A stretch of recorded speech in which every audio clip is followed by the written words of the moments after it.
Are you a broke millennial? Not if the boomers can help it. Here's the headline. Millennials are set to become the richest generation in history. Is it because they chose experiences over possessions, or they finally DIY'd themselves into prosperity? No. Bummer. It's thanks to their boomer parents, who are scheduled to pass on over $84 trillion when it's their time to kicketh the bucket. Respectfully. Today, we'll talk about what every generation needs to know about the great wealth transfer, and stick around to find out what to do with inherited money, plus how to set up your family for their own wealth transfer. But before we dive in, make sure to smash that like and subscribe button. And boomers, quick tutorial for you. That means click the buttons that look like this one. One time. You do it twice, you undo what you did. What is this green thing next to my notifications? Dad, that's cilantro.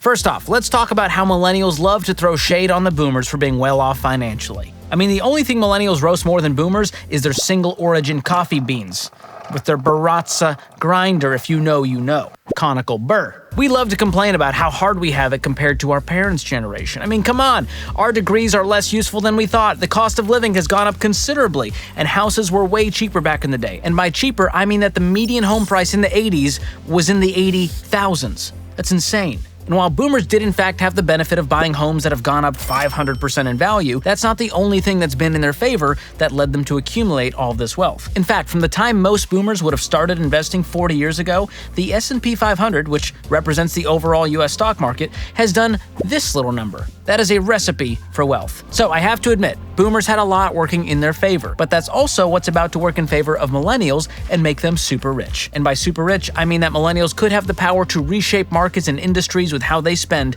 and invest their inheritance. But to be fair, it's not just millennials who are going to benefit from this great wealth transfer. Each generation will see its own cut of that 84 trill.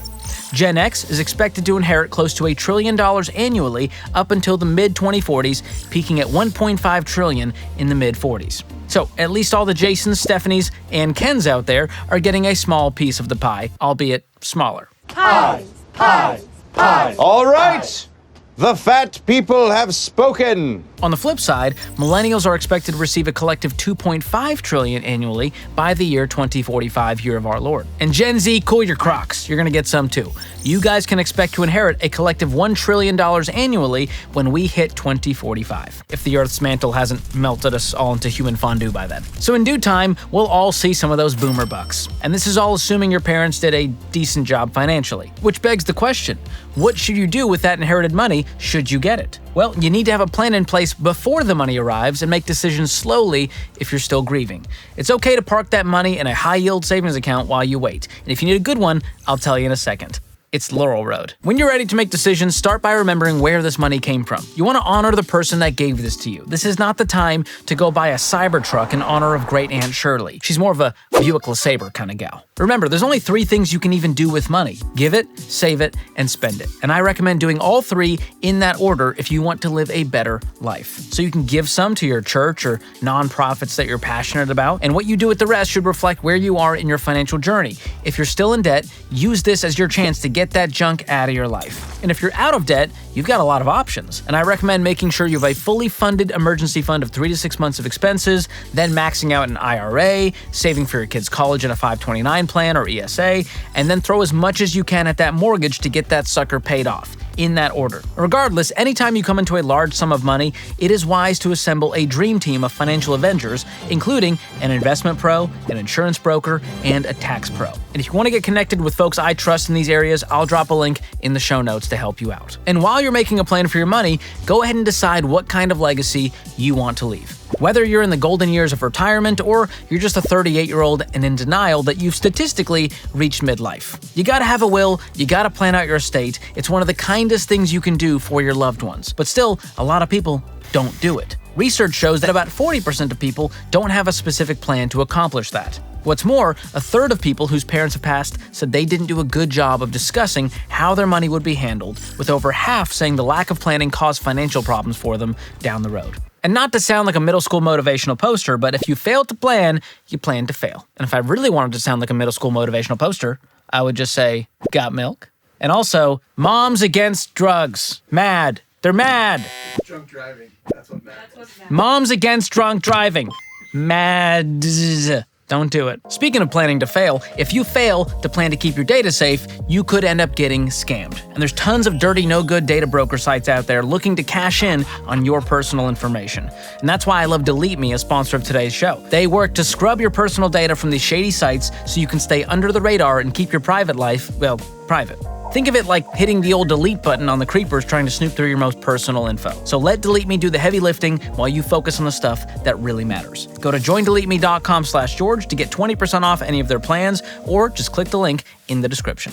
Another sponsor of today's video is Laurel Road. Now, boomers know that some things just used to be better, like fresh milk delivered right to your door, or playing jacks down at the soda fountain. But one thing you won't be nostalgic for is low-interest savings accounts. That's because Laurel Road has a high-yield savings account that's offering 4.8% APY. And I think your money should work as hard as your old man did, going uphill both ways in a nor'easter. So if you want to make the switch today, they make it really easy with no fees and FDIC insured deposits. Just go to laurelroad.com/George or click the link in the description below. Okay, back to leaving a legacy for your loved ones. How do you do it? Well, first, you got to start the conversation about legacy as soon as possible. And not to get too dark here, but we checked the stats and we're all gonna die, and no one knows when. So don't put off having the big talk with your parents and or your kids. Not that talk, although both would be good, honestly. Kill two birds with one bee.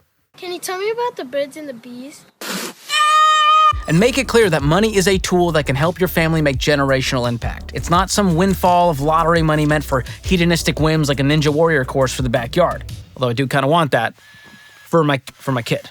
I wouldn't use it. I might use it. We know. And discuss your estate plan, wills or trusts, and your goals for giving.